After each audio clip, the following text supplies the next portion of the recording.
కూడా నెరవేర్చే క్రమంలో ఈరోజు కూటమి ప్రభుత్వం లేదు. పాపం పవన్ కళ్యాణ్ గారే ప్రశ్నిస్తానని బాగులేక ఆరోగ్యం సరిగా లేక ప్రశ్నించడం మానేసి ఎక్కడో అడ్జస్ట్ అయిపోయి బతుకుతున్నాడు.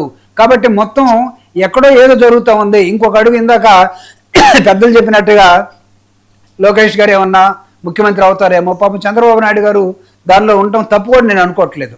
ఎందుకంటే లోకేష్ గారికి ఫ్యూచర్లో అవకాశం రాకపోవచ్చేమో, ఇదే మంచి అవకాశం అని ఆలోచించిన ఆశాభంగం మంచి తరుణం మించిపోను అన్నట్టుగా మోడీ గారితో పర్మిషన్ లేకుండా జరగదు కదా. ఇంటికి పిలిచిన తర్వాత ఇంటికి వచ్చిన తర్వాత అది కూడా అడుగుంటారేమో, స్వీట్ పెట్టి. స్వీట్ తింటాడో లేదో ఆయన షుగర్ ఉందా అయితే నేను అనుకోను. మోడీ గారికి దీపక్ రెడ్డి గారే చెప్పాలి. స్వీట్ పెట్టి కూడా అడిగి ఉండొచ్చు, ఎంతకాలం పట్టాభిషేకం త్వరగా చేయొచ్చు, నీ పర్మిషన్ కావాలని అడుగు ఉండొచ్చాము. మేబీ దిస్ ఈజ్ ఓన్లీ మన అవుట్ ఆఫ్ దిస్ థింగ్. అయితే చెప్పాల్సిన బాధ్యత ప్రజలకి ఏం జరిగి ఉంటుందో చెప్పాల్సిన పార్టీలు చెప్పకుండా ప్రజల్ని ఎక్కడో గాలిలో పెట్టడం కరెక్ట్ కాదు. వైఎస్ఆర్ కాంగ్రెస్ పార్టీని మీరు మాట్లాడినంత అవహేళనగా కానీ ఈరోజు ప్రజలు లేదు. దీపక్ రెడ్డి గారు మీరు గుర్తుపెట్టుకోండి, ప్రజలు ఆలోచిస్తూ ఉన్నారు. After two years people are thinking that and they have been already decided. పొరపాటున ఈరోజు కూటమి ఆంధ్రప్రదేశ్లో గెలిచింది అని వాళ్ళు మాట్లాడుతున్నారు. పొరపాటున దీన్ని మీరు సెట్ చేసుకుంటారా? చేసుకోవడానికి అవకాశం ఉంటే చేసుకోండి. ఎందుకు మీరు ఏదో కమిటీలు మహానాడులు పెట్టుకుంటా ఉంటే మేము ఏం పెట్టుకుంటే బాగుండదని చెప్పేసి ఈరోజు జనసేన కూడా బయలుదేరి వర్మ గారు చెప్పినట్టుగా గొడవలు ఉన్నా సరే పార్టీ వాళ్ళు పాత వాళ్ళైనా కొత్త వాళ్ళైనా ఇది ఒక ప్రయత్నం చేస్తూ ఉన్నారు.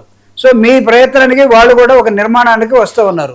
వైఎస్ఆర్ కాంగ్రెస్ పార్టీ ఈరోజు అద్భుతమైన ఒక నిర్మాణంతో పోరాటంతో మీ ఫెయిల్యూర్స్ మొత్తాన్ని కూడా ప్రజల్లోకి తీసుకెళ్ళి ప్రజల్ని ఎడ్యుకేట్ చేస్తూ ఉన్నాం. ప్రజల్ని ఎడ్యుకేట్ చేసే క్రమంలో ప్రజలు ఆలోచిస్తూ ఉన్నారు. అనవసరంగా జగన్మోహన్ రెడ్డి గారిని వదులుకున్నాం.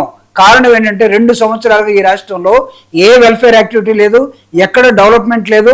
లేస్తే అయ్యొస్తున్నాయి, లక్షల కోట్లు వస్తున్నాయి, లక్షల ఉద్యోగాలు వస్తున్నాయని ఎవరికి వచ్చాయో చెప్పరు, ఎక్కడ వచ్చాయో చెప్పరు. నిన్న కాక మొన్న నాకు తెలిసి ముఖ్యమంత్రి గారు ఒక మాట అన్నారు, పూటకొక శంకుస్థాపన, వారానికి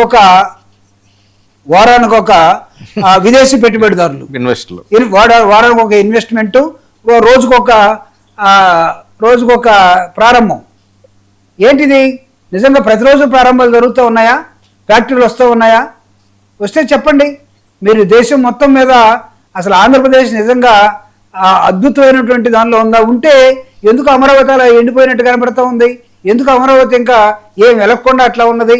ఎందుకు అమరావతి రైతులకి మీరు ఈరోజు సరైన ప్లాట్లు కానీ అక్కడ ఉన్నటువంటి 50,000 మందికి ప్లాట్లు తీసేసిన తర్వాత అమరావతిలో డెమోగ్రఫీ దెబ్బతింటుంది.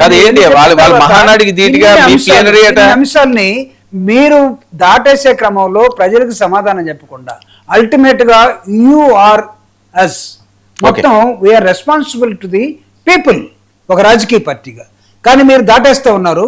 మేము ఉన్నది ఎత్తు చూపిస్తాం. ఇప్పుడు గారు మహానాడికి ధీటుగా ప్లేనరీ అట, నెక్స్ట్ ఎల్లుండు ముఖ్యమైన నేతలతో సమావేశం అట, ఏంటి పాదయాత్ర గురించి చేస్తారా? జగన్మోహన్ రెడ్డి గారు ఒక 4 నెలల క్రితమే చెప్పారు 27లో పాదయాత్ర ఉంటుంది. 27 కాదు 27లో ఉంటుంది. ప్లేనరీ కూడా ఉంటుంది అనేది ఇంకా డేట్స్ ఇవన్నీ 8, 9 జనరల్ సెక్రటరీగా నేను కూడా చెప్తాను. సో దీనికి డేట్స్ కూడా ఇంకా అనౌన్స్ కాలేదు. అనౌన్స్ చేయడానికి అవకాశాలు ఉండే ఛాన్స్ ఉంది.